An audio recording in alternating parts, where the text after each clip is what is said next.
मुझसे बेशतर कई तकरीरें आपने समाअत की। गुज़श्ता 15-20 सालों में ये पहला इत्तफ़ाक़ है कि जब जलसा ख़त्म होने का वक्त आया तब मेरा नंबर आया। इस इंतज़ार में मैं सही ढंग से सो भी नहीं पाया कि न जाने कब फ़ोन बज जाए। वैसे भी मेरी आदत है कि मैं एक रिंग पर मोबाइल रिसीव कर लेता हूँ। बहरहाल कुछ कहने सुनने का वक्त नहीं है। मैं 2-3 अशार याद करने की कोशिश कर रहा हूँ। अगर आप लोग याद करा दें तो आपका शुक्रिया। मोहम्मद अली भाई 4 मिसरे सुनिए। अब कफील अंबर जैसा शायर तो हम हैं नहीं। वो जितना दुबला पतला नकीब है उतना ही तंदुरुस्त वो शायर है। अल्फाज हाथ बांध के खड़े रहते हैं, बारियाबी की इजाज़त चाहते हैं उस नकीब के सामने। और हम लोग तो बंगाल और बिहार में चलते चलते इस बात की दुआ करते हैं कि हम लोगों की ज़बान महफूज रहे बस, और इसके अलावा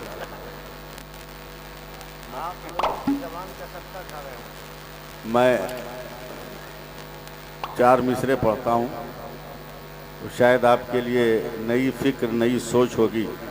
मैं अपने करम फरमा उलमाए कराम और कफील अंबर साहब की तवज्जो चाहूँगा। देखें मोहम्मद अली भाई के अली कलामे इलाही जिसे पढ़ाते हैं। सुभान अल्लाह बोल सकते हैं इस वक्त भी। इस वक्त ज़्यादा कबूल होता है वजीफ़ा। अली कलामे इलाही जिसे पढ़ाते हैं। दूसरा मिसरा याद आएगा तब ना सुनाएंगे। अली कलामे इलाही जिसे पढ़ाते हैं, सेना की नोक पे कुरान वही सुनाते हैं। अली कलामे इलाही जिसे पढ़ाते हैं, सेना की नोक पे कुरान वही सुनाते हैं। और इसी से जान लो करबल में जीत किसकी हुई। यजीद रोता है शब्बीर मुस्कुराते हैं। नारे तकबीर, नारे रिसालत, हज़रत अल्लामा सैफुल्लाह अली भी हज़रत दूसरे सानी का जवाब नहीं है। इसी से जान लो करबल में जीत किसकी हुई। यजीद रोता है शब्बीर मुस्कुराते हैं। एक बार और अगर सुभान अल्लाह कह दें तो 4 मिसरा और सुना दें। एक बार दोनों हाथों को उठा के कह दें या हुसैन, और जरा बुलंद आवाज से या हुसैन। नारे तकबीर। अली कलामे इलाही जिसे पढ़ाते हैं, सेना की नोक पे कुरान वही सुनाते हैं। और अब सुने कि ये फ़कत अज़मत किरदार के ढब होते हैं। ये फ़कत अज़मत किरदार के ढब होते हैं। जंग के फैसले तलवार से कब होते हैं। ये फ़कत अज़मत किरदार के ढब होते हैं। जंग के फैसले किरदार से कब होते हैं। और सिर्फ तादाद पे मौकूफ़ नहीं फ़तह मोबी, अहले हक हो तो 72 भी गज़ब होते हैं। फ़तह मोबी अहले हक हो तो 72 भी गज़ब होते हैं। हज़रात, कुरान कह रहा है कि शहीद जिंदा है, शहीद जिंदा है। हुसैन उस ज़ात का नाम है कि क़यामत तक लोग समझते रहेंगे और हुसैन पाक की ज़ात की अज़मतों की गिरह खुलती रहेगी। मुझको अच्छी तरह याद है 15 अगस्त 1947 27 रमज़ान बरोज़ जुमा को जब मेरा भारत आज़ाद हुआ तो इंटरनेशनल मीडिया ने गांधी जी से पूछा और बधाई देते हुए कहा कि आपको बधाई हो कि भारत जैसे इतने बड़े मुल्क को चंद बरसों में आपने आज़ाद कर लिया। तो गांधी जी ने डांट कर कहा था खामोश रहो, भारत आज़ाद कराने में टाइम लग गया, अगर करबला वाले 72 मिल गए होते तो एक दिन में भारत को आज़ाद करा लेते, एक दिन में आज़ाद करा लेते। और हम लोग इतना आज़ाद हो गए मजहब से, सिर्फ याद रहा तो मुहर्रम का अखाड़ा याद रहा, न हुसैन की किताब याद रही, न हुसैन की ज़ात याद रही, न हुसैन का कारनामा याद रहा। सब्र ईसार का वो बुलंद हिमालय है हुसैन, जिसके कदमों की खैरात पाकर जिंदगी के हर घर में सब्र की दीप जलती। लाजवाब है मेरा हुसैन। और नाम भी नाना ने रखा है बड़ा चुनकर। जब मेरे नबी ने अपने नवासों का नाम हसन और हुसैन रखा तो सहाबा ने कहा या रसूल अल्लाह, आज तक तो पूरी दुनिया में किसी बच्चे का नाम ये रखा नहीं गया। तो मेरे नबी ने कहा कि लोगों, जन्नत के नामों में से ये 2 नाम है जो मैंने रखा है। जब तक हजरत जिब्रील अमीन आ गए, कि या रसूल अल्लाह, मैं भी जन्नत में आता जाता हूँ, मगर मैंने भी जन्नत में ये नाम कभी नहीं देखा। तो मेरे नबी ने कहा कि खुदा ने हर शय से इस नाम को छुपा के रखा था ताकि मैं अपने लालों का नाम हसन और हुसैन रखूं। 5 से 10 मिनट मुझे अब सुनिए, इससे ज़्यादा का मौका भी नहीं और ज़बरदस्ती बोलने का मैं कायल भी नहीं हूँ। हुसैन एक ऐसा लफ्ज़ है कारी साहब, 4 हुरूफ का मजमुआ है लफ्ज़ हुसैन। इसको समझ लीजिए, पूरी ज़ात समझ लीजिएगा। कौन हुसैन? थोड़ा सा माहौल बनाइएगा। कौन हुसैन? ये इधर उधर से मत पूछो, नाम से पूछो कौन हुसैन। 4 हुरूफ हैं, बड़ी है, छोटी सीन, या, नून। कौन हुसैन? पहले हर्फ ने कहा हक वाला हुसैन, हक्कानियत वाला हुसैन। मैंने पूछा कौन हुसैन? दूसरे हर्फ ने कहा सर को सजदे में कटाने वाला हुसैन। सुभान अल्लाह बोलिएगा। मैंने पूछा कौन हुसैन? आवाज आई, तीसरे हर्फ ने कहा याद खुदा में मस्त रहने वाला हुसैन। मैंने पूछा कौन हुसैन? आवाज आई, नाना की उम्मत को नारे जहन्नम से बचाने वाला हुसैन। अब बताओ क्या चाहते हैं? लाजवाब है हुसैन। आज लोग रोना रोते हैं, आज लोग कलेजा पीटते हैं, आहें भरते हैं। हुसैन आहों के तर्जमा करने वाले वजूद का नाम नहीं है। हुसैन वलवलों की उस किताब का नाम है जिसने डिक्टेटरशिप के खिलाफ दुनिया में पहली बार जमहूरियत का नारा लगाया था। पहली बार जमहूरियत का नारा लगाया था। और मैं 4 मिसरे ऐसी मंजिल पे पढ़ना चाहता हूं, अगर आप लोग हौसला दे तो मैं पढ़ूं। हालांकि ये अशार मेरे नहीं है मगर बरमहल, इसलिए 4 मिसरे सुनिए। समझ में कुछ नहीं आता कि माजरा क्या है, समझ में कुछ नहीं आता कि माजरा क्या है। हुसैन आप बताएं फना बका क्या है। समझ में कुछ नहीं आता कि माजरा क्या है। हुसैन आप बताएं फना बका क्या है। और सरे हुसैन ने नेज़े पे जब पढ़ा कुरान, यजीदी सोच रहे थे कि फिर कटा क्या। यजीदी सोच रहे थे कि फिर कटा क्या। लाजवाब है हुसैन। कह दीजिए सुभान अल्लाह। थोड़ा सा आप 2 कदम बढ़िए, मैं 4 कदम बढ़ूंगा। लाजवाब है हुसैन, लाजवाब है हुसैन, लाजवाब है हुसैन। जब तक रंग में नहीं आइएगा मैं बोल ही नहीं पाऊंगा। लाजवाब है हुसैन, लाजवाब है हुसैन, लाजवाब। आज भी मेडिकल साइंस परेशान होती अगर बरेली में इमाम मोहम्मद रजा पैदा ना हो। आज भी मेडिकल साइंस परेशान रहती। एक औलाद के तवल्लुद के लिए माँ और बाप के जरसूमों का मुलाकात लाजिम और ज़रूरी है। अगर ये जरसूमें पर्दे में समझिएगा, माँ बाप का जरसूमा अगर मुलाकात न करे तो औलाद का तवल्लुद मुमकिन नहीं है, वजूद ही मुमकिन नहीं है। साइंस परेशान, साइंस परेशान। दुनिया में वाहिद औरत है जिसका नाम है फातिमा ज़हरा, जिनके अलावा आज तक रूए जमीन पर कोई औरत नहीं हुई, न क़यामत तक होगी, जो हमल की हालत में न हो और 1 महीना मुकम्मल नमाज पढ़ ले। ऐसा कोई नहीं, सिर्फ सैयदा फातिमा थी जिनकी नमाज कभी छूटी नहीं। इसका मतलब क्या कि एक औरत की जो फितरत होती है महीने में नापाक होने की, वो फितरत नहीं है।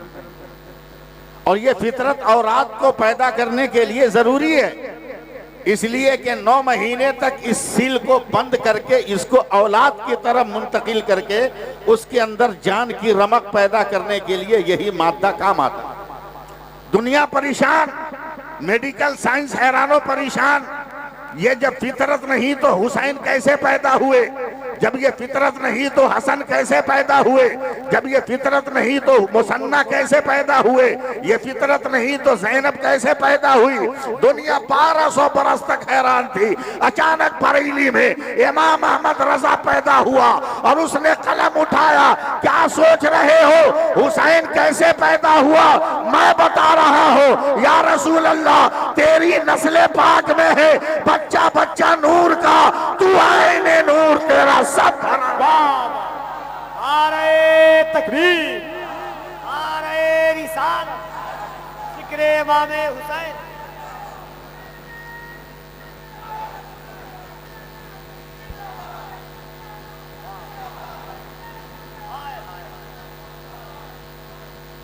पाँच 10 मिनट और आप सपोर्ट करें। आप देखिए मौलाना साहब, जलसों की जितनी ज़रूरत आज है, मैं समझता हूँ इससे पहले जलसों की उतनी ज़रूरत नहीं थी। पहले अगर दरवाजे पे कोई आवाज़ देता था ना, तो घर में जितने लोग जागे होते थे सब लोग पहल करते थे कि पता नहीं कौन आया, फट से दरवाज़ा खोलें। मगर इंसान इतना बिजी हो गया कि अब दरवाजे पे दस्तक होती है तो माँ बेटी को कहती है देख बेटा, बेटी जो है अपने भाई को कहती है तू देख, इसमें मेहमान ये समझता है कि लगता है कि अंदर से मकान बंद है, अंदर से मकान बंद है। तवज्जो दें, उनकी तरफ मत देखें। ये लोग मुजाहिद हैं, रात के 9 बजे से सुबह 4 बजे तक स्टेज पर बैठना मामूली बात नहीं। आप सिर्फ तवज्जो दें। जलसों की आज कितनी जरूरत है। बिजी हो गया मोबाइल में, तरह तरह के कामों में। आज अगर फुर्सत नहीं आपको कि आप मसाइल की किताब पढ़ सकें, फुर्सत नहीं आपको कि नमाज के मसाइल जान सकें, ये स्टेज ही है, ये दीनी जलसे ही हैं जहां उलमा अगर हक बयानी से काम लें तो आपको मजहब के मसाइल भी बता सकते हैं, नमाज के तरीके भी बता सकते हैं और कुरान की अजमतें भी बता सकते हैं। लिहाजा इस ज़रूरत में सबसे ज़्यादा अहमियत और फजीलत जलसों की बरकरार है। इसलिए जलसे कराइए, मगर ऐसे लोगों को बुलाइए जिससे सामईन को फ़ायदा हो, सामईन को फ़ायदा हो। अल्लाह फरमाता है जो अल्लाह की राह में कत्ल किए जाए उन्हें मुर्दा न कहो, वो जिंदा। कारी साहब, मेरे नबी हैं, अकेले मस्जिद नबी में टहल रहे, पसीने में शराबोर। अचानक हुजूर की चची सैयदा उम्मुल फज़ल आई, कहती या रसूल अल्लाह ये बेकरारी। कहा उम्मुल फज़ल, मेरा इल्म कहता है कि आज मेरी बेटी के घर एक बेटा पैदा होना चाहिए, मगर मैं बाप हूँ, फातिमा बेटी है, मैं कैसे उससे पूछूं कि बच्चा कब पैदा होगा? तुम औरत हो, तुम जाके पूछो। सैयदा उम्मुल फज़ल कही, तवज्जो दीजिएगा तो मज़ा आएगा, वरना टाइम तो पास करना मुझको भी खूब आता है, 40 साल का मुझको तजर्बा है। उम्मुल फज़ल गई तो देखा इनके जाने से पहले एक बड़ा खूबसूरत सा बच्चा सैयदा फातिमा की गोद में है। अब मोहम्मद अली फैजी साहब चूंकि आप बराव शरीफ के हैं, इसलिए इस फ़कीर का ये जुमला नोट कीजिए। ये बच्चा आगोश फातिमा में ऐसा लग रहा था जैसे किसी ने ताके हरम पर तकद्दुस की शमा रोशन कर दिया हो। समझे? सैयदा उम्मुल फजल घबरा कर कहती है, बेटी तेरा ये बच्चा कितनी देर पहले पैदा हुआ? कहा माँ दादी जान अभी अभी। औरत ने औरत को औरत की नज़र से देखा, नफी में सर हिलाया, कहा फातिमा मैं भी बच्चों की माँ हूँ, मैं जानती हूँ कि औरत जब एक बच्चे को जन्म देती है तो किन कैफियतों से गुजरना पड़ता है। अगर ये बच्चा अभी हुआ है तो वो गलाजत, वो गंदगी, वो खून और पानी की आमेज़श का सयाल कहाँ है? सैयदा फातिमा मुस्कुराकर कहती हैं, दादी जान मैं कुछ नहीं जानती, मेरे पेट में दर्द की लहर उठी, मैंने बर्दाश्त के लिए आंखें बंद की, चंद लम्हों के बाद मेरा बेटा ज़मीन पर था, उठाकर मैंने इसे अपने चश्मे वफा से लगा लिया, इसके मुंह को, और इसकी हयात की डोर को मैंने पकड़ लिया। सैयदा उम्मुल फजल दौड़ी दौड़ी गई है, कहती हैं या रसूल अल्लाह बड़ा गजब हो गया। बाकी थे अल्लाह फारूक साहब।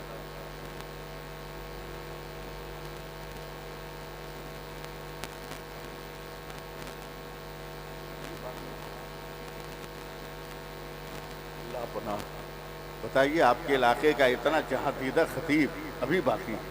बस बस मैं जल्दी ख़त्म कर रहा हूँ। मैं क्या कह रहा था भुला गया। सुभान अल्लाह कहिए तो। कह या रसूल अल्लाह गज़ब हो गया, आपकी बेटी फातिमा ने एक बेटे को जन्म दिया, न पहले पानी न बाद में पानी। मेरे नबी मुस्कुराते हुए चले और फूल की डाली से एक फूल तोड़ा। कहा उम्मुल फजल बताओ, जब फूल की डाली पे फूल खिलता है तो क्या पहले भी पानी टपकता है बाद में भी पानी टपकता है? सैयदा उम्मुल फजल कहती नहीं या रसूल अल्लाह, शाखे गुल पे नज़र टिकी रहती है और गुलों की डालियों पर फूलों का तबस्सुम नज़र आ जाता है। मेरे सरकार कहते हैं फैसला कर लो कि जब फूल खिले किसी डाली पर, न पहले पानी न बाद में पानी। आज तो जन्नत की डाली में फूल खिल गया है, पानी कहाँ होगा? ऐलान कर दो मैं भी पाक हूँ, अली भी पाक है, फातिमा भी पाक है और आने वाला हुसैन भी पाक है। ये लफ्ज़ जल्दी हजम भी नहीं होता है, पाक वाला। मैं यूपी में ही कहीं तकरीर कर रहा था और तकरीर करके मैं पलटा तो समझा मैं अकेला हूँ। कुछ लोगों ने मुझको घेर लिया रास्ते में, कहा मौलाना एक सवाल है। मैं कहा जल्दी बोलो, स्टेशन पहुँचना है। कहा आज तक तो हम तीन ही पाक सुने थे, अल्लाह पाक, रसूल पाक, कुरान पाक, आप ये चौथा पाक कहाँ से ले आए तकरीर में? उन्होंने कहा क्या बात? बोला आप हुसैन पाक बोल रहे थे, अली पाक, फातिमा पाक। हमने कहा टाइम रहता तो बहुत बढ़िया से समझाते, खड़े खड़े जल्दी से समझ लो कि तीन ही पाक है या और भी पाक है। बोला जल्दी बोलिए, हमने जो फुल पैंट पहना है ये पाक है कि ना पाक? बोला पाक। बोला अंदर जो अंडर पैंट है? बोला वो भी पाक। बोला जूता? बोला वो भी पाक। का मोजा? का वो भी पाक। का तेरी बनियाइन गंजी? बोला वो भी पाक। हमने कहा तुमसे अच्छा है ना हम? बोला क्या हुआ? बोला तेरे यहाँ तो फुल पैंट पाक, अंडर पैंट पाक, जूता पाक, मोजा पाक, हमारे यहाँ तो अली पाक, फातिमा पाक, हुसैन पाक, गौस पाक, ख्वाजा पाक। ऐसा भागा कि आज तक नहीं मिला। जी लगाइए एक बार, कह दीजिए या हुसैन, या हुसैन। याद रखना कभी ये मत कहना कि हुसैन प्यासे थे, सिर्फ ये कहना कि हुसैन ने पानी नहीं पिया, हुसैन ने पानी नहीं पिया। हाँ मोहम्मद अली भाई, 2009 में मेरा पाँव टूट गया, कहीं जलसे में नहीं गया, मुहर्रम का महीना आ गया। कलकत्ते वालों ने कहा मौलवी को फंसाने का गोल्डन चांस है, कहीं गया नहीं है बुलाओ। लोगों ने कहा वो चलता नहीं है, कहा एम्बुलेंस में बैठा के ले आओ, शीशा खोल के अंदर माइक घुसा देंगे, वहाँ से तकरीर करेगा। मैं जब पहुँचा कलकत्ता, एक चौराहे पर देखा 10-12 नौजवान है, पिंडाल बना है, माइक वगैरह लगा है, 150 नौजवान हैं। और क्या बोलते हैं जिसमें पानी रखते हैं, डराम है, डराम पड़े हुए हैं, डराम लाल कपड़े से ढका है। और उस वक्त जिसकी हुकूमत थी उसका झंडा लाल था और सियासत से मुझको दूरी है। मैंने कहा कोई नेता आने वाला होगा, चल आगे बढ़। लेकिन पान खाया था, थूकने के लिए घूमा, देखा जितने नौजवान थे वो सब टोपी लगाए थे। मैंने कहा ड्राइवर गाड़ी बैक कर। क्या हुआ? बोला मुसलमान टोपी पहना है, इसका मतलब नेता आने वाला नहीं है। क्या मतलब? बोला नेता आके मुसलमानों को टोपी पहनाता है, मुसलमान पहले से टोपी पहन के नहीं रहता है। मैं जब करीब गया डराम के पास, मैंने पूछा बे डराम में क्या? बोला क्या मौलाना हो, क्या तकरीर करोगे? हमने कहा बे डराम से मेरी तकरीर का क्या ताल्लुक, मेरे इल्म और मेरी लियाकत और काबिलियत का कौन रिश्ता? बोला क्या पढ़े हो कि तुमको डराम नहीं मालूम? का 12 बरस अशरफिया में पढ़ा हूं, ओरिजिनल मिसबाही हूं, मगर कसम खा के कहता हूं कि किसी किताब में बाबुल डराम नहीं आया। हम तुमको समझाएं तो क्या समझ? बकवास बंद कर, ये बता है क्या? बोला मौलाना दूध का शरबत। हमने कहा हमको यकीन नहीं, मैं इसी कलकत्ते में रहता हूं, हलक फाड़ के चिल्लाता हूं तो 2 रुपया जुमा में निकालते हैं। ये 12-13 डराम दूध का शरबत, हटा कपड़ा दिखा शरबत, हटाया कपड़ा और जग डाल के शरबत उठा के नीचे गिराया। मैंने अंदर से ही हाथ बढ़ा के कॉलर पकड़ लिया। हमने कहा बे तू पागल के हम? बोला क्या हुआ? बोला ये दूध का शरबत है। बोला हाँ। बोला बता पानी कितना? बोला 70 लीटर। बोला चीनी कितनी? बोला 10 किलो। हमने कहा दूध कितना? बोला 1.5 किलो। बोला तू पागल है कि हम पागल? बता। बोला क्या हुआ? तो 70 किलो पानी है, पानी का शरबत नहीं कहता, और 1.5 किलो दूध है, दूध का शरबत कहता जालिम। का मौलाना इलाज कीजिए अपना, ये करबला के शहीदों के नाम पर बना है। हमने कहा क्या हो गया? का यजीदी 22,000 थे, हुसैनी 72 थे, मगर 22,000 कहीं नजर नहीं आते, 72 हर जगह नजर आते हैं, हर तरफ नजर आते हैं। जैसे 72 पर, जैसे 22,000 पर 72 का रंग चढ़ गया, उसी तरह 70 पर 1.5 किलो का रंग चढ़ गया है। इसे दूध का शरबत कहा जाएगा। मैंने नौजवान का कारी साहब हाथ चूम लिया कि तूने बड़ा मसला हल कर दिया। अब तो भारत में हम 40 करोड़ है, अगर वक्त पे नमाजें पढ़ो तो हमें भीख का कासा लेकर गैरों के सामने हाथ नहीं फैलाना पड़ेगा। इतना वजूद बुलंद हो जाएगा कि अजमेर से ख्वाजा तेरे घर आ जाए और बगदाद से गौस तेरे घर आ जाए।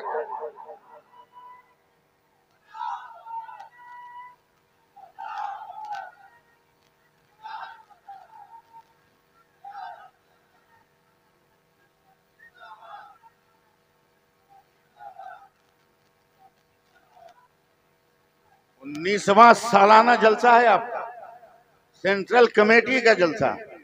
मैं एक बात बता के जा रहा हूं, तकरीर सुनो ज़हन खोल के। लोग तकरीर करते मोहम्मद अली भाई हुसैन पाक को माज़अल्लाह भिखारी बना देते। हुसैन ने देखा नन्ना असगर बहुत रो रहा है, तो अपने हाथ में उठाया, लेकर गए, यजीदियों के सामने लहरा कर कहा यजीदियों झगड़ा हमसे है ना, 6 महीने का बच्चा का किया है, कम से कम इसको तो 1 गिलास पानी दे दो। बंद करो ये जबान। जो साक़िए कौसर का नाती होगा वो यजीदी दरिंदों से खैरात नहीं मांगेगा। बोलना सुभान अल्लाह। अबे जिसके कदमों की मिट्टी चाट कर पागल अक्ल वाला हो जाए, अंधा आंख वाला हो जाए, वो हुसैन भिखारी नहीं होगा। बोला फिर काहे रो रहे थे हुसैन? हमने कहा किशनगंज वालों तवज्जो दो, 2 मिनट। ये बताओ 6 महीने का बच्चा देखे हो कि नहीं? अरे बोल ना। नहीं है तो बड़े बड़े हम लोगों के यहाँ दुआ तावीज वाले लोग है ना। 6 महीने का बच्चा देखा ना? क्या सुबह उठ के बोलता है रब्बानी साहब चाय बिस्किट, दोपहर में बिरयानी, शाम को पराठा कबाब, रात को रोटी सालन, बोलता है क्या? पेशाब लगता है तो बोलता है बाथरूम किधर है? बोलो। पेट में दर्द होता है तो बोलता अम्मा टेबलेट। 6 महीने का बच्चा है, ख्वाहिशें 1000 है, तरीका इज़हार एक है।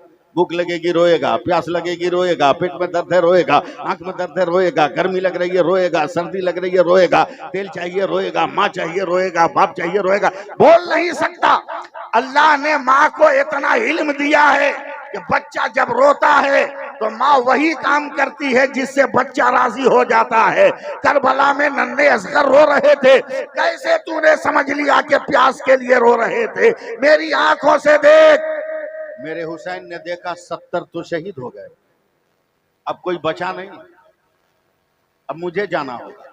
अब बहन से है ना मुझे तैयार कर, तो झूले से रोने की आवाज आई। मेरे हुसैन ने गौर से देखा तो नन्हे असगर ने रोते रोते कहा, बाबा खबरदार, अभी तलवार मत उठाना, 70 कट गए तो क्या हुआ, नन्हा असगर बाकी। मोहब्बत से बोलो सुभान अल्लाह। मेरे हुसैन ने हैरत से कहा, बेटा तू छोटा है, करबला के मैदान में कैसे चलेगा। फिर रोते रोते कहा, बाबा आज मैं छोटा हूं तो सवारी की बात करते हो, कल आप छोटे थे तो नाना के कांधे पर चलते थे, आज मैं छोटा हूं बाबा के कांधे पर चलूंगा। हुसैन पाक ने गोद में लिया, कहा बेटा तलवार कैसे चलाओगे, तीर कैसे चलाओगे। कहा नाना जब मुबाहला के लिए जा रहे थे तो आपको क्यों ले गए। कहा नाना कुछ कहते हमको आमीन कहना था। कहा हमें भी तलवार ज़रूरत नहीं है, यजीदियों की तरफ मेरा मुंह कर दीजिएगा, मैं लब हिला दूंगा, क़यामत तक यजीदी कभी पनपने वाले नहीं, हमेशा के लिए मिट जाएंगे। करबला में नन्हे असगर पानी के लिए नहीं रो रहे थे, शहादत के जाम के लिए रो रहे थे, शहादत के जाम के लिए रो रहे थे। अब मजमा तो है नहीं, मैं लाखों के मजमे में जिस तकरीर को करता हूँ वो तकरीर मैं कर जाऊँ ऐसा तो मुमकिन है नहीं, लेकिन चूंकि आपने बड़ी वफादारी निभाई है, बहुत मोहब्बत किया है कमेटी वालों ने, तारिक साहब ने, गुलाम रब्बानी साहब ने और भी दीगर लोगों ने, कमेटी के लोगों ने, इसलिए मैं आंख बंद करके 2 मिनट बोल रहा हूं। मेरा हुसैन लाजवाब, मेरा हुसैन लाजवाब, अगर बोलोगे तो बोलता चला जाऊंगा। हुसैन लाजवाब, हुसैन लाजवाब, हुसैन लाजवाब, हुसैन लाजवाब, हुसैन लाजवाब, एकदम आंख बंद करके बोलूंगा। हुसैन लाजवाब, हुसैन लाजवाब, हुसैन लाजवाब, हुसैन लाजवाब। हुसैन कारी साहब दुआ दीजिए, बहुत बुजुर्ग शख्स, बहुत बुजुर्ग जमीन के आप हैं, आप शेखुल अदब के दयार के हैं, आप हजरत यार अरबी के दयार के हैं, इसलिए आप जो है जरा सा नजर डाल दीजिएगा। हुसैन पैदा हुए, चलने लगे, मदीने की आबो हवा ने कहा हुसैन जिंदा, अली ने कहा हुसैन जिंदा, फातिमा ने कहा हुसैन जिंदा, नाना ने कहा हुसैन जिंदा, अबू बकर ने कहा हुसैन जिंदा, उमर ने कहा हुसैन जिंदा, उस्मान कहा हुसैन जिंदा, बिलाल ने कहा हुसैन जिंदा, अबू हुरैरा ने कहा हुसैन जिंदा, अनस ने कहा हुसैन जिंदा, रबिया ने कहा हुसैन जिंदा, अब्दुल्ला इब्ने मसूद ने कहा हुसैन जिंदा, अबू जर ने कहा हुसैन जिंदा, खालिद ने कहा हुसैन जिंदा, अबू उबैदा ने कहा हुसैन जिंदा, फजा ने कहा हुसैन जिंदा, हवा ने कहा हुसैन जिंदा, सूरज ने कहा हुसैन जिंदा, सितारों ने कहा हुसैन जिंदा, आसमान ने कहा हुसैन जिंदा, जवान हो गए उमंगों ने कहा हुसैन जिंदा, अक्ल ने कहा हुसैन जिंदा, इल्म ने कहा हुसैन जिंदा, लियाकत ने कहा हुसैन जिंदा, जज्बे जिहाद ने कहा हुसैन जिंदा, बाजुओं ने कहा हुसैन जिंदा, हौसलों ने कहा हुसैन जिंदा, जज्बों ने कहा हुसैन जिंदा। हुसैन चले यजीदियों के बुलावे पर चले, जब मक्का चले जमीन ने कहा हुसैन जिंदा। अब साथ नहीं दे रहे हो, बीच में काट दूंगा। हुसैन जिंदा, मक्का पहुंचे, मक्का ने कहा हुसैन जिंदा, काबा ने कहा हुसैन जिंदा, काबा ने कहा हुसैन जिंदा, खिलाफ ने कहा हुसैन जिंदा, हुसैन जिंदा, मुल्तजिम ने कहा हुसैन जिंदा, मकाम इब्राहिम ने कहा हुसैन जिंदा, हजर असवद ने कहा हुसैन जिंदा, मताफ ने कहा हुसैन जिंदा, हतीम ने कहा हुसैन जिंदा, मिजाब ने कहा हुसैन जिंदा, सफा ने कहा हुसैन जिंदा, मरवा ने कहा हुसैन जिंदा, मिना ने कहा हुसैन जिंदा, मुजदलफा ने कहा हुसैन जिंदा, अरफात ने कहा हुसैन जिंदा, चले सूए करबल, फिर अज़दक ने कहा हुसैन जिंदा, सारा ने कहा हुसैन जिंदा, पत्थरों ने कहा हुसैन जिंदा, दयारे करबला पहुंचे, उर्बिल रियाही ने कहा हुसैन जिंदा, करबला पहुंचे, फुरात ने कहा हुसैन जिंदा, यजीदियों ने कहा हुसैन जिंदा, शिम्र ने कहा हुसैन जिंदा, इब्ने ज़ियाद ने कहा हुसैन जिंदा, सिनान ने कहा हुसैन जिंदा, सब्र बिन साद ने कहा हुसैन जिंदा, तलवारों ने कहा हुसैन जिंदा। हुसैन 71 शहीद हो गए, अब हुसैन दूल्हा बनकर निकले, शहरबानों ने कहा हुसैन जिंदा, उम्मे रुबाब ने कहा हुसैन जिंदा, उम्मे लैला ने कहा हुसैन जिंदा, ज़ैनब ने कहा हुसैन जिंदा, सकीना ने कहा हुसैन जिंदा, अवान ने कहा हुसैन जिंदा, आबिद बीमार ने कहा हुसैन जिंदा, सूरज ने कहा हुसैन जिंदा, तीरों ने कहा हुसैन जिंदा, तलवारों ने कहा हुसैन जिंदा, जंग में गए, मैदान जंग में लड़ा, जंग ने कहा हुसैन जिंदा, खंजरों ने कहा हुसैन जिंदा, जमीन पर आ रहे हैं, कयाम ने कहा हुसैन जिंदा, रुकू ने कहा हुसैन जिंदा, सर को सजदे में रखा, सजदे ने कहा हुसैन जिंदा। याद रखना किशनगंज वालों, जब तक गला नहीं कटा था सारे जहान ने कहा हुसैन जिंदा। और जब गला कट गया तो खुदा के कुरान ने कहा हुसैन जिंदा।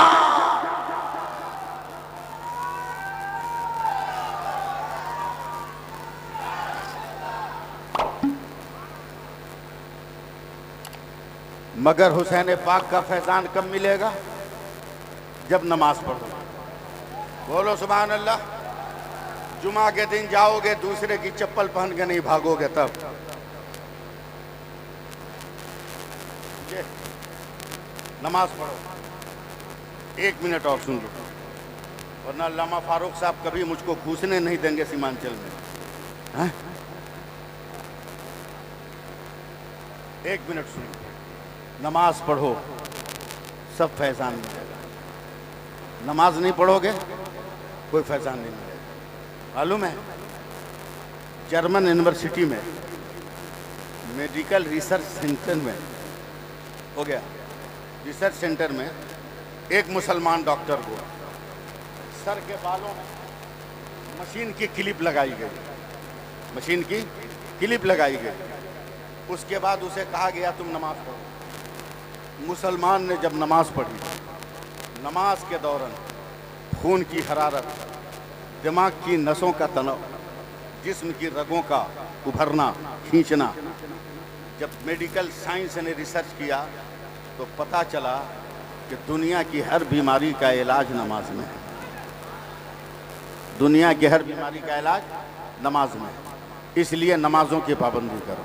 मैं सेंट्रल कमेटी, मुहर्रम की सेंट्रल कमेटी को के अरकान को मुबारकबाद देता हूं कि आप जलसा कराएं, जमा के कराएं, हर साल कराएं, जितनी की कैपेसिटी हो उतनी कराएं, मगर जलसा करें। इसलिए कि ज़िक्र हुसैन करने से ना रूह के अंदर एक ताजगी आ जाती है, सोए हुए इंसानों के अंदर हरारत पैदा हो जाती है। वक्त नहीं है कि मैं आपको दे सकूं। माजरत के साथ बात ख़त्म करता हूं। इंशाअल्लाह मेरा ये वादा रहा कि अगर मैं ज़िंदा रहा तो फिर आपकी कमेटी ने मुझको बुलाया और सही वक्त पर मुझको जगह मौका दिया तो मैं रही सही कसर उस दिन निकाल दूंगा। बस